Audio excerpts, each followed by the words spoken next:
Houseboy ni novel inayotumika kwenye somo la literature in English Tanzania.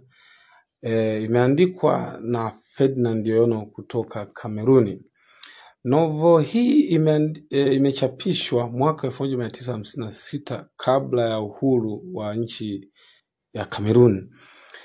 Mwandishi Ferdinand Oyono yeye aliandika novel hii kwa lugha ya Kifaransa, yani Une Vie de Boy, maana yake The Houseboy.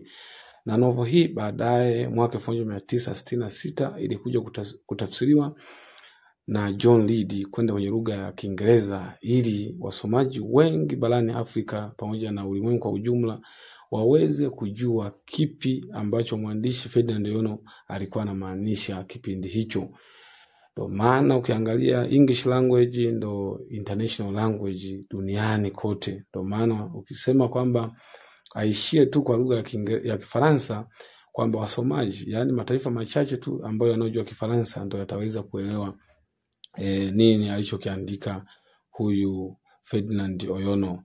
Ferdinand Oyono vitabu vyake vyote aliandika kwa lugha ya Kifaransa, lakini wadau wengine walikuja kutafsiri kwenda kwa lugha ya Kiingereza ili kila mtu aelewe. Ndio maana wewe mwanafunzi unayesoma literature in English unasoma kitabu hiki kwa lugha ya Kiingereza, yani houseboy, maana yake mjakazi, yani mfanyakazi wa kiume. Mwandishi Ferdinand Oyono aliandika novel hii kwa lengo la kuibua hisia kali kwa Waafrika kipindi hicho, kwamba waamke, yani wasikubali kuteswa na wakoloni. Kumbuka taifa la Kameruni lilitawaliwa na Wafaransa. Hadi sasa Kameruni wanaongea lugha ya Kifaransa kama lugha ya kitaifa. Ndio maana mwandishi Ferdinand Oyono aliamua kuelezea habari ya effect of colonialism in Africa, kwamba swala la madhara ya ukoloni barani Afrika. Waafrika walikuwa wanateseka sana kipindi hicho. Waafrika walikuwa hawana raha, maisha yao yalikuwa ni ya manyanyaso tu. Ndio maana ameamua kumtumia mhusika mkuu Toundi Ondua kama kijana mdogo sana, kama Mwafrika, kama symbolic character, akiwakilisha Waafrika waliokuwa wanateswa kipindi cha ukoloni. Maisha ya Toundi Ondua, mpenzi msikilizaji, ni kusimulia sio maisha ya raha, yani ilikuwa ni mateso sana toka akiwa kijana mdogo. Nyumbani kwao amekimbia kwa sababu tu ya kichapo cha baba yake. Baba yake amemchapa kwa sababu Toundi Ondua aligombana na mtoto mwenzake, yani rafiki yake Tinati, majirani kabisa, na ugomvi huo ukafika kwa wazazi. Wazazi wake, mama wa Tinati na mama wa Toundi Ondua wakazozana, wakapigana. Baba yake akasikia hiyo taarifa na kumuita Toundi Ondua mchapa, akamchapa. Baadaye Toundi Ondua akampokonya baba yake na akakimbia, na baba yake akaanza kumpa mashauri, tunakimbia sasa, sijajua utarudi nyumbani na utapitia mlango upi, labda utapitia Surumai Anasi. Kwa Toundi Ondua kupitia maneno makali ya baba yake akamfanya akimbie nyumbani na kwenda kwa Father Gilbert. Yani Father Gilbert alikuwa kijijini kwa kila Toundi, anatoa injili, yani neno la Mungu, anasambaza neno la Mungu huko mtaani, watu wa Afrika waokoke, wa Afrika wawe wa Kristo. Na baadaye akaelezea na kabidi aishi na Father Gilbert, na baadaye wakaenda kule mjini, yani kule St. Peter, St. Peter's Church, kwa ajili ya maisha kule maisha yaendelee. Toundi Ondua kweli maisha yake akawa anaishi kwa Father Gilbert kama houseboy, kama mfanyakazi, na kweli anafanya kazi zote. Na baadaye Toundi Ondua anakuja kubatizwa, anakuwa Mkristo na anaitwa jina la Joseph, na maisha yake yakaendelea. Lakini maisha ya Toundi Ondua hayakuwa sio maisha mazuri ya furaha, kwa sababu hakuaminiwa na hawa wakoloni. Hasa huyu padri anafahamika jina la Father Vandermeer, alikuwa anamnyanyasa sana, anampa kazi ngumu sana, hapumui, hapumziki. Sasa maisha ya Toundi Ondua yakawa sio maisha ya furaha. Lakini mwishoni mwandishi anatufahamisha kwamba Toundi Ondua anaenda kwa mtu mwingine, yani huyu ni askari wa kikoloni, yani chief commandant. Baada sasa Father Gilbert aliyemfundisha kusoma na kuandika na kumkabidhi dial ili aweze kuandika kile anachotaka yeye aandike. Sasa Father Gilbert anafariki kwa sababu ya ajali tu, yamegonga mti na mtu kambonda akafariki. Na baadaye Father Vandermeer anakuja kuonekana, anakuja kupewa kama padri mkuu katika jimbo la St. Peter. Na maisha ya Toundi Ondua yanakuwa sio mazuri ya mashaka, yani kwa sababu yule ambaye amepewa kuwa padri mkuu katika lile eneo ndo adui wa Toundi Ondua. Lakini sasa baadaye na pia Father Bandamaya hampendi, akabidi amforward hadi kwa chief commandant. Kwa chief commandant maisha ya Toundi Ondua tena akaendelea kwa kama houseboy. Lakini maisha ya Toundi Ondua yanakuwa ni ya mateso tu, anatumiwa na mke wa chief commandant ambaye ni Madame Suzy kumfuata prison director aje walale pamoja na Madame Suzy ambaye ni mke wa chief commandant. Kumbuka chief commandant yeye yuko ziara, yuko nje, ameenda kula bata au ziara za kikazi. Lakini sasa baadaye Toundi Ondua anakuja kugeuziwa kesi, yani kwamba yeye amesambaza taarifa mbaya huko mtaani.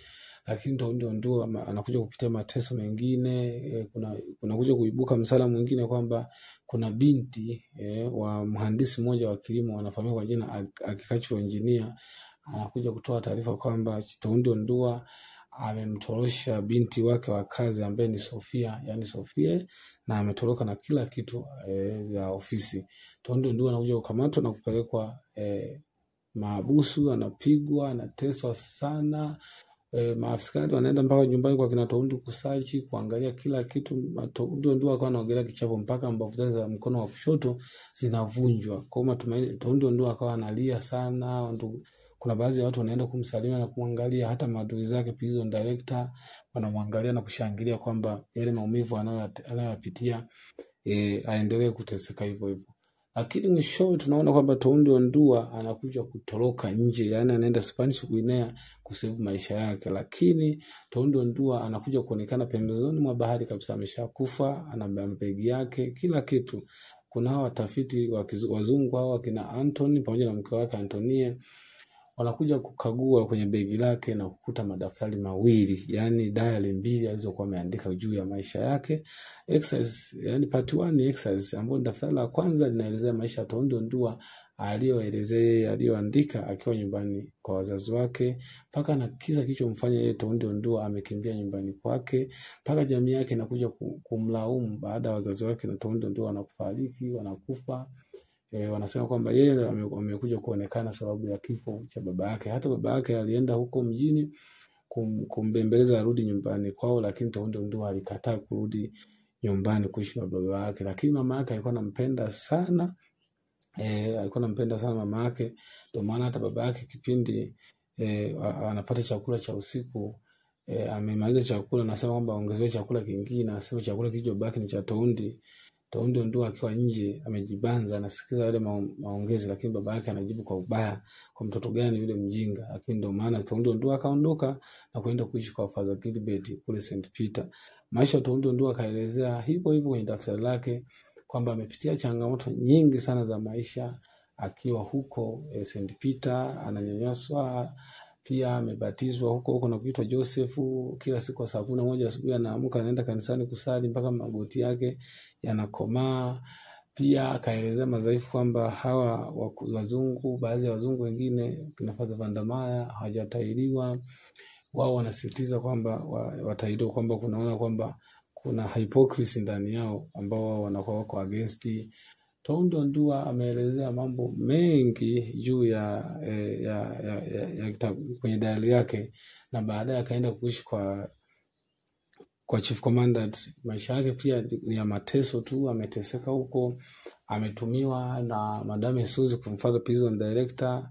Lakini Madame Suzy amemuelezea kwamba ni mwanamke mrembo sana, mzuri sana, alikuwa na mvuto kwa kila mtu. Hata kama akipita mtaani vijana wengi walikuwa wanashangaa na kusema kwamba check chombo hicho, angalia. Hata Dobi mwenyewe anayefahamika kwa jina la Bakuru, na yeye alikuwa anamtamani mke wa boss. Huyu ni Dobi, alikuwa anafua nguo za chief commandant. Pia nyumbani kwa Madame Suzy, yani kwa chief commandant, kulikuwa kuna house girl mwingine ambaye ni chambermaid, anafahamika kwa jina la Kalisia. Pia kuna Kalisia pia alikuwa ni mshauri mzuri sana wa Toundi Ondua. Baada ya kuona condom mbili ziko chini ya uvunguni kwa Madame Suzy na kumwita na kuambia kwamba nani aliyetumia hizo condom, kama ni yeye basi bora aondoke asije akapata mateso makubwa sana. Toundi Ondua anasema kwamba sio yeye, lakini uone kiasi gani huyo binti alivyokuwa mshauri mzuri sana. Toundo Ndua ameeleza maisha yake akiwa kwa chief commandant kwamba siku moja washawahi kutolewa out na mabosi wao, na pamoja na kukutana huko sehemu ya starehe, wakakutana na house girl wa aviation engineer ambaye ni Sofia, wakawa wanabadilishana mawazo juu ya maonevu, mateso wanayopitia, na Sofia na yeye anamuelezea kwamba changamoto anazozipita kwa bosi wake, anamlazimisha kingono, wanafanya mapenzi. Na kipindi aviation engineer ameleta mwanamke wa kizungu, anamwambia kwamba asitoke nje, asionekane kabisa kwamba na mtu mwingine, kama hana mke anamuita yeye mwenyewe, anamlazimisha. Kuone kiasi gani sasa Toundo Ndua walitengeneza ukaribu na Sofia na kuonekana kwamba ni wachumba kwa sababu ya mazingira, wote ni Waafrika na wanapitia changamoto nyingi za maisha yao. Sasa mwandishi Ferdinand Oyono akiwa huko Spanish Guinea, asubuhi mapema anasikia makelele, watu wanaongea juu ya kifo ya huyu kijana, na yeye akawa ameenda huko na kuangalia kipi kilichotokea, na kuangalia hizo dial maisha ya Toundo Ndua aliyoandika kwenye kitabu chake, na vifo vyake vimetokeaje. Kwa huo ndo mwisho wa kitabu kabisa. Toundo Ndua alikufa huko Spanish Guinea, mwili wake umeonekana pembezoni mwa bahari na watu wakamzika, na watu wengine wakabidi sasa waje katika jamii ya kijiji cha kina Toundi, Mfoula village, kuja kujua chanzo, sababu kubwa sana iliyompelekea Toundo kufa. Yaani kuambia tu kuvunjwa kwa mbavu za kushoto za Toundo Ndua zilipelekea kifo chake, maana maumivu yalikuwa yanatokea sana, yanamtesa. Na Toundo Ndua alishauriwa na Mendy Metiti ambaye alikuwa ni askari mkarimu, aliokoa maisha ya Toundo Ndua akiwa huko hospital, na kumshauri kwamba akipata ahueni bora akimbie tu, asije kaendelea kupata mateso. Na Mendy Metiti alifanya mazingira fulani Toundo Ndua apelekwe hospital baada ya kupigwa na analia sana, maumivu mengi, na kumshauri Valin Gullet kwamba apelekwe hospital ili kwa ajili ya matibabu. Na Mendy Metiti yeye alimwagia damu za ng'ombe usoni ili aonekane kwamba amemteza, kumbe sio. Na mwishowe Toundo Ndua maisha yake yakawa yameisha hivyo, ni ya mateso tu. Kwa mwandishi Ferdinand Oyono akamalizia kitabu chake. Ndio maana mwanzo kabisa wa kitabu kusoma unaanza tu na maelezo ya mwandishi mwenyewe akiwa huko Spanish Guinea na kile alichokionea, na akaanza sasa kupachika hadithi maisha ya Toundo Ndua kupitia zile dial au maisha aliyoyaandika kwenye dial zake, na kuelezea maisha yake kwa uhalisi. Ile kitabu kinaanza na story ya mwandishi mwenyewe, kile alichokiona huko Spanish Guinea. Na hawa kina Anthony wanakuja katika jamii ya kina Toundo Ndua kujua sababu zilizomfanya huyu kijana afe. Kwa huo ndo mwisho wa kitabu kabisa. Yani short summary, nimeruka matukio mengi, lakini mimi nimejaribu tu kulenga huyu mhusika mwenyewe Toundo Ndua, changamoto na maisha yale aliyoyapitia. Pia mwandishi mwenyewe Ferdinand Oyono anajaribu kuelezea maisha ya Afrika. Ndio maana nikasema kwamba Toundo Ndua ni symbolic character kwa sababu anawakilisha Waafrika waliokuwa wanateswa kipindi cha ukoloni, yani miaka ya 1950, miaka 1940. Walipitia changamoto nyingi sana, walipitia mateso mengi. Ndugu zetu, babu zetu walikufa wengi sana kipindi hicho. Lakini nikukumbushe tu, Toundo Ndua aliongelea swala la initiation ceremony, yani tohara, circumcision kwa wanaume, male circumcision, kwamba alishawahi kukimbia hiyo male circumcision, na akaelezea kwamba ukikimbia adhabu kama ile, yani adhabu yake ni kifo kabisa. Kwa hata mama yake alimshauri kwamba asije akarudi akapata changamoto au akapata hiyo adhabu ya kifo. Kwa mambo mengi ambayo yameelezwa ndani ya kitabu cha Houseboy kupitia diary za Toundo Ndua.